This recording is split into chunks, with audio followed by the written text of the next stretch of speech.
Hello everyone and welcome to Small Business Snippets, the podcast from smallbusiness.co.uk. I'm your host, Anna Jordan. Today, we have Simon Woodroffe.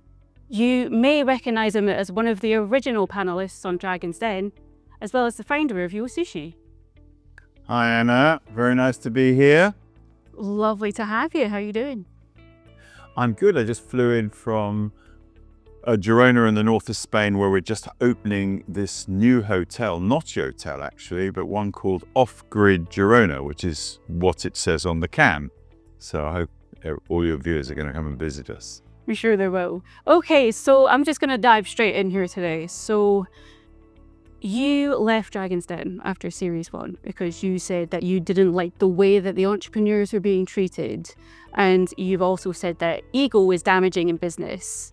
I'd love it to kick us off if you could expand on those two things. Dragon's Den. Dragon's Den was actually a TV show in Japan. It was a very kind of low story, and the BBC bought it and reformatted it. And I remember turning up to the first show, and none of us really knew what was going to happen. And it was filmed cinema verite, as if live. So we were all there. There was no editing done during the show. We didn't stop along the way. Right. So it is really cinema verite. And yes, I suppose it is true that there's only one word for business in the world, but it means lots of different things. And the world that I live in is small businesses and startup businesses and all of that. So I'm really somebody who applauds anybody who goes out and does anything, who stands up and puts their head above the parapet and goes and does anything. And that's why when I think people used to say, oh, he was the nice dragon. And the BBC, it was about the time that, all the music TV shows were going on and Simon Cowell was dissing everybody. And I think they wanted it to be a bit like that, for dragons to be really hard dragons. And it's not me, so I was the nice one. Did I tell them that they should do it differently? Knowing me at that time, I wouldn't have done now, but I think I probably did. I said, you should get better investments. I mean, look, I'll tell you something. If you want to get really good investments in this world, don't go and ask the BBC. And the thing people always ask me is, on Dragon's Den, give me some advice. I'm going on Dragon's Den. What should I do? And I think the thing to remember is, if you're going to raise money, is that Dragon's Den is show business. It's not business. Yes. And there's 5 people sitting there and they're all thinking to themselves, I wonder what my performance is going to be like, rather than, am I going to get a great investment here? So yes, I probably did say that. I don't think I'd have done it now. It's their show. It's not my show. I was a guest. I was a contributor. And actually love them or hate them, the Dragon's Den and Big Brother and The Apprentice and all of them, what they have done, I think, for our culture is to show people that these things are doable. The business isn't that complicated. I'm sure there's a lot of people sitting at home going, I could do better than that. So I'm very good. Ego in business? I'm not sure, actually. I think that it's a funny thing, ego, because it's like self-confidence. Here am I sitting here with you, and I appear confident. Well, I hope I appear confident. And I feel confident because I know my subjects, but it wasn't always like that. And when I started out, I remember, I think I had quite low self-esteem and I didn't, but I put the grunt work in and I got to this stage and it's much more comfortable. So do you need ego in business? I think that in the very early days of a new startup business, megalomaniac control, obsessive, not life-work balance, just doing everything yourself is a really good way to get things started. But once you've got it up and running, that's when you have to back off and let other people do things their way, not your way. That's the theory according to me. So how do you know when you've reached that point where you're ready to let go of the reins a little bit? It's a good question. I mean, I think when you are ready to get rid of your TV set, get rid of Instagram, turn off social media, or whatever your version of that is, and are willing to work for 16 hours, 7 days a week that an entrepreneur works, not because you want a pile of money, but because you've got to a stage where you've got obsessed with doing something. And I always say, take a notebook or your phone or whatever it is, and start writing down things as they occur to you and start developing it. And never, ever think, shan't I, because that's standing on the starting line, but instead put in the work of researching. And famously, I've always said, give yourself 3 months, if you can possibly find the money to do that, to actually go and research something if it's coming to the fore in your notebook. Because at the end of 3 months, nearly 100 days, if you chip off 1% improvement a day, at the end of 3 months, you've got 100% improvement. And then you're in a position to decide whether to do it or not. And even if you spent a bit of money and you spend a bit of time, you can say no at that stage. But you've got to get to the point where you actually start to believe in something. And once you are obsessed, I think, is what happened with me, then you can go through the pain it takes to do it. Because after all, why would you want to go and be an entrepreneur, which involves sleepless nights and lots of worry and not so much time for your friends and your family and loved ones? Well, if you've got a very nice social life and you've got a nice job and you're thinking, why would you want to do that? You'd be crazy to do it. But yeah. I think us entrepreneurs, or people who go and do difficult things, all sorts of different sorts of people, but there's always a bit, I call it the grit in the oyster, the bit chippy or angry or, difficult, the difficult ones. So if you're one of the difficult ones, it's a good place to be. That's so interesting to me, because I have read previously that you don't agree with market research when starting up a business.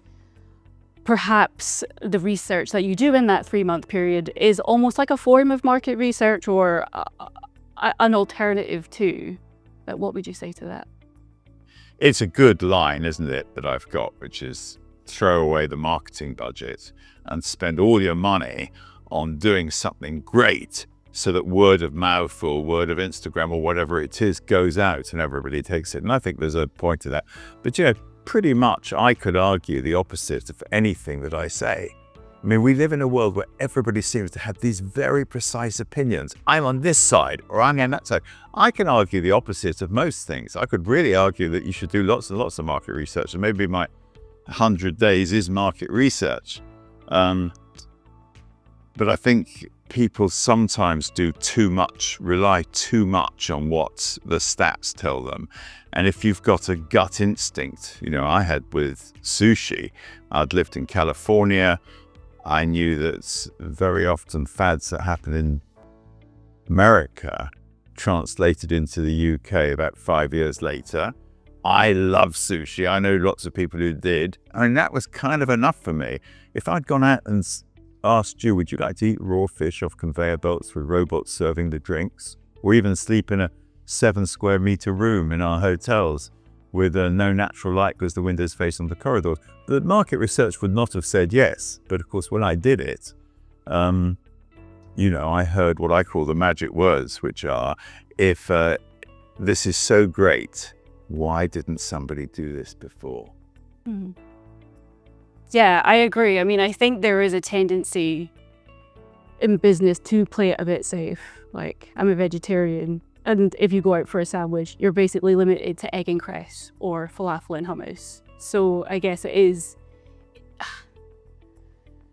about taking those risks, but measuring those risks and how you differentiate between the two, and what is a calculated risk and what is just a bit daft.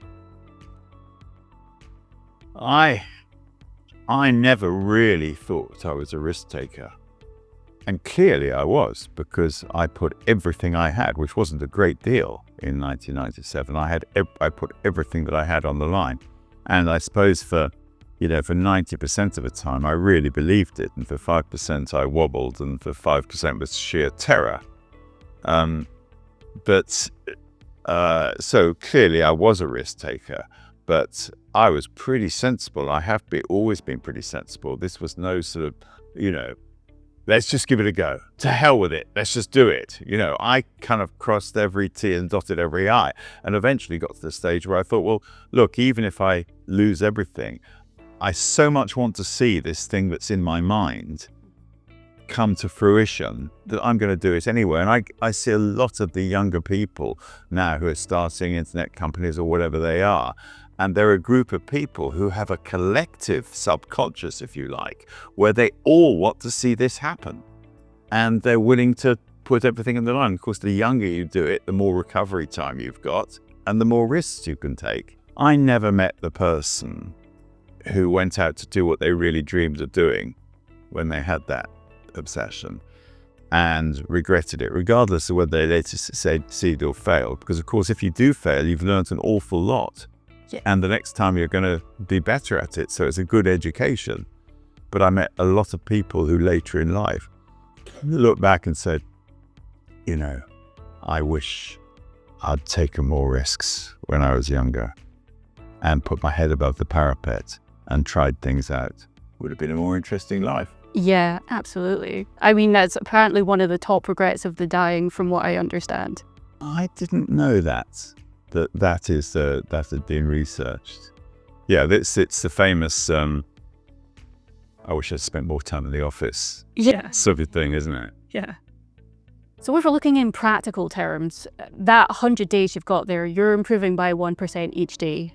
Give us some practical examples of what that might look like.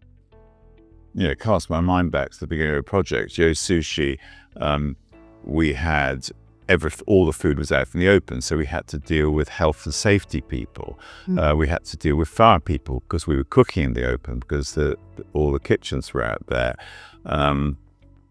People said that you put food on the conveyor belt and people are going to pay by the number of plates you have at the end of the meal. People are going to steal the plates. All of those things. So, and of course, when I first started, it was pre-internet, so you couldn't really research. And I had some very expensive phone calls to Japan and indeed to the Japanese embassy, who was really quite so flabbergasted. I was asking the English embassy where you can start a fish and chip shop, And I went to Japan and I did the research in the end. But those things were all taking risks and just, you could say 1% a day, but it's bit by bit getting to know more, dotting the I's, crossing the T's, you get to know more, you're talking to people. And I say, when you're talking to people, be quiet enough to really listen to what people are saying and don't get his no, you're wrong. No, listen, because you want to hear everything people have got to say, and then you filter it as it comes in. Some goes into the rubbish bin, some is useful, some is put aside that could be used later on. So it's just getting to know your subject and what it is and all the things that could happen. And I think another thing is to put your hand, when you do see a glitch, rather than glossing over it, to put your hand deep into your pocket and pull out the problem and actually look at it in a bigger way. And I think that what you're also trying to do is trying to visualize what it will be like. For example, what it will be like on the first day that you launch your product, whatever that is. Because if you can't visualize it, it's probably not going to happen. And you've got to visualize why people want to kind of come and get what you're offering and to make that as attractive as you can. And the longer you go on, funny enough, with Jara Green in Spain, where we're opening this new hotel off-grid at Girona, he was saying the other day, he said, it's amazing every time I'm sort of doing something or putting part of the experience in place and doing the rooms up and doing the building up. He said, every time I pause and think, I'm not quite sure about that, and wait, there's always a solution comes up. And one of my things is that there's a solution to everything in this world. You've just got to find it. To whatever difficult predicament you could be in at any point, however stuck you are in your life, however not sure you are of where to go next. Most problems, if you do nothing, go away. If you keep looking for solutions, most problems go away. You don't have to do anything about them. And an example of that is, Anna, if you look back over the things you were worried about last week or last month or last year, you can't even remember what they were. Yes. And there are other things that require massive and immediate action. And it's learning which ones you have to take action on and which ones you can let fade away. Yeah, you've talked about learning a lot from Japanese culture, and rather than the sort of go, make every decision very quick.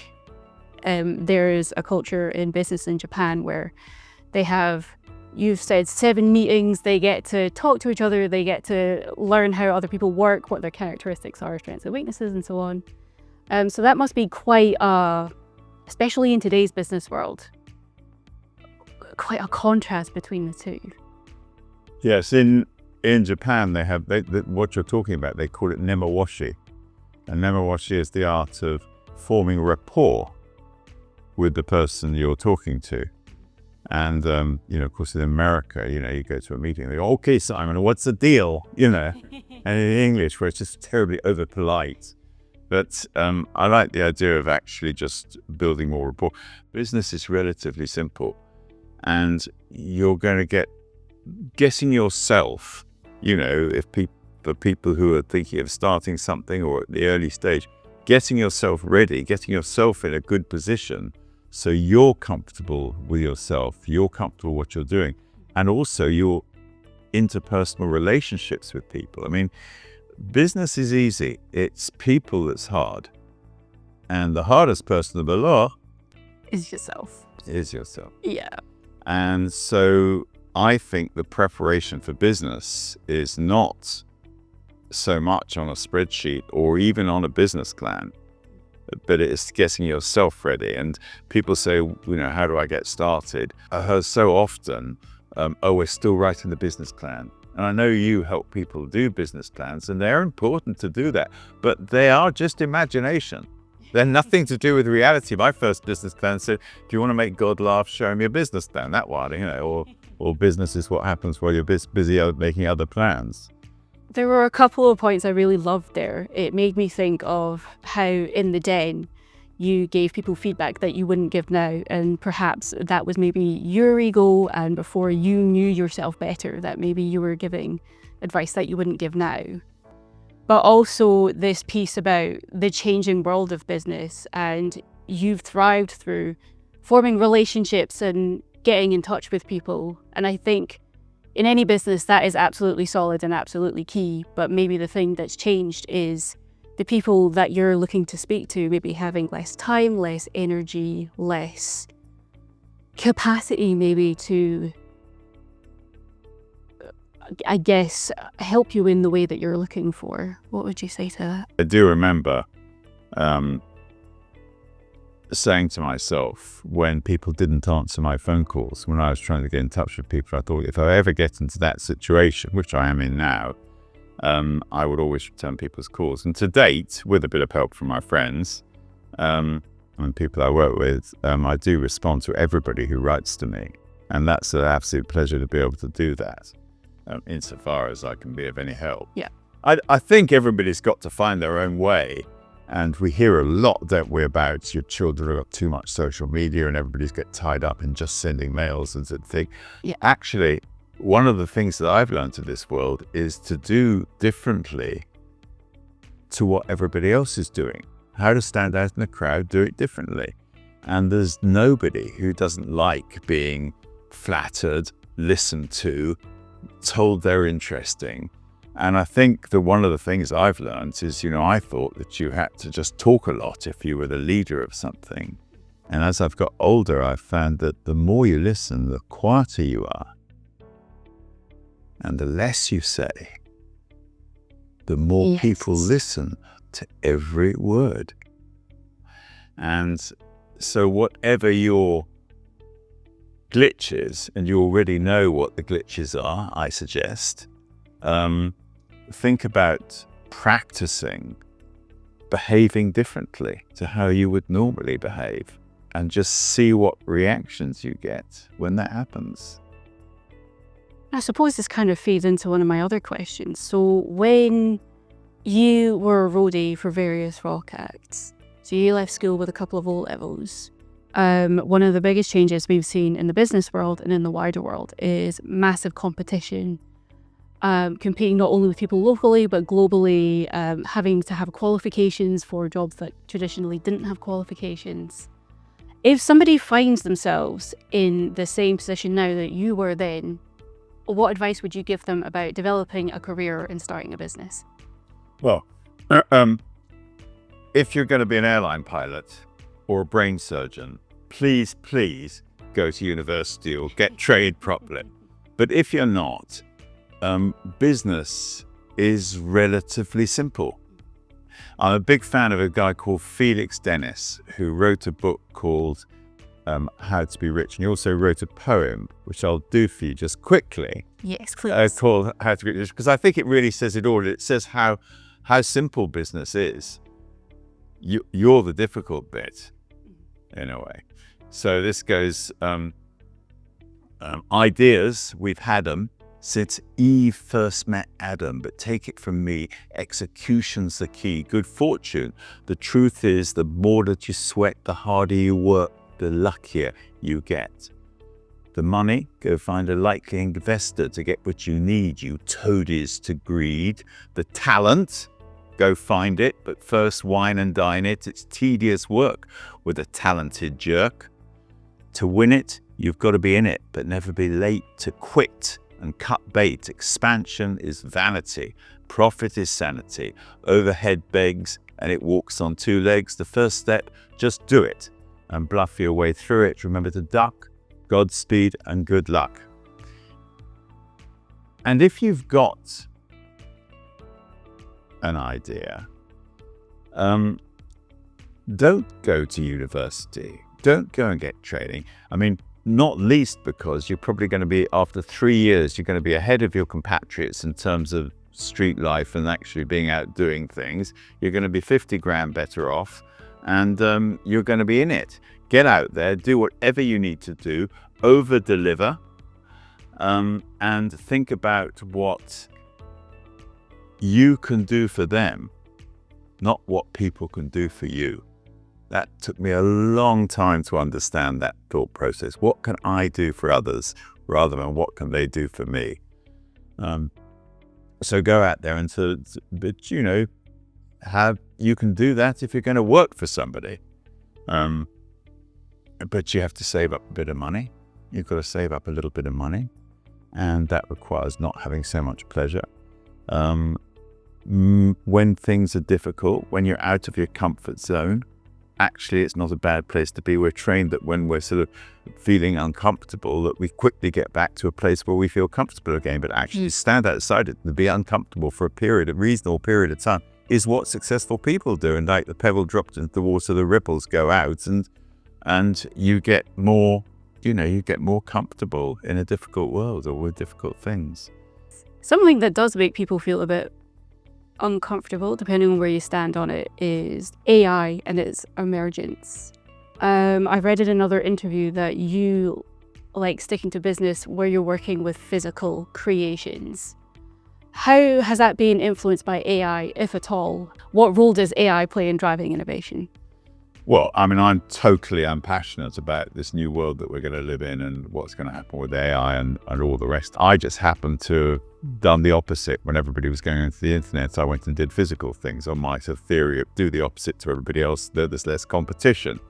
But I think that AI and all the rest of it is going to really, what it's going to do for a kickoff is it's going to bring enormous wealth into the world.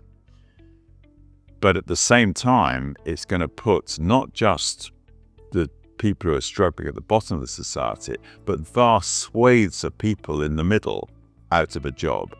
And how we as society reshape ourselves so that the wealth that brings into the world, the AI brings into the world, could be more fairly distributed across the whole world. To have, I think in 100 years' time, people will look back and say that to have that disparity of wealth between the very rich and the very poor, I can see some kind of form of universal wage coming in, so that people can still have vision and passion and do things in this world. So I think, you may say that I'm a dreamer, but I'm not the only one.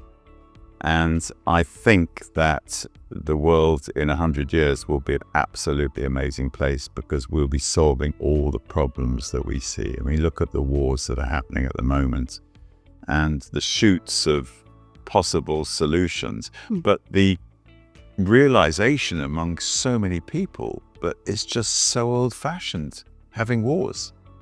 I'll tell you what I'm waiting for. I'm waiting for the glasses, which are the precursor to having implants. Oh, so like the Google Glass type thing. Yeah. Well, I could sit and talk about this all day, but unfortunately we do have to wrap up there. But before we go, there's a theme that kind of runs throughout your social media content and the Book of Yo, and also a thread that's actually been running throughout this podcast episode. So what tips do you have for small businesses listening or watching about, dare I say, self-mastery or really getting to know yourself?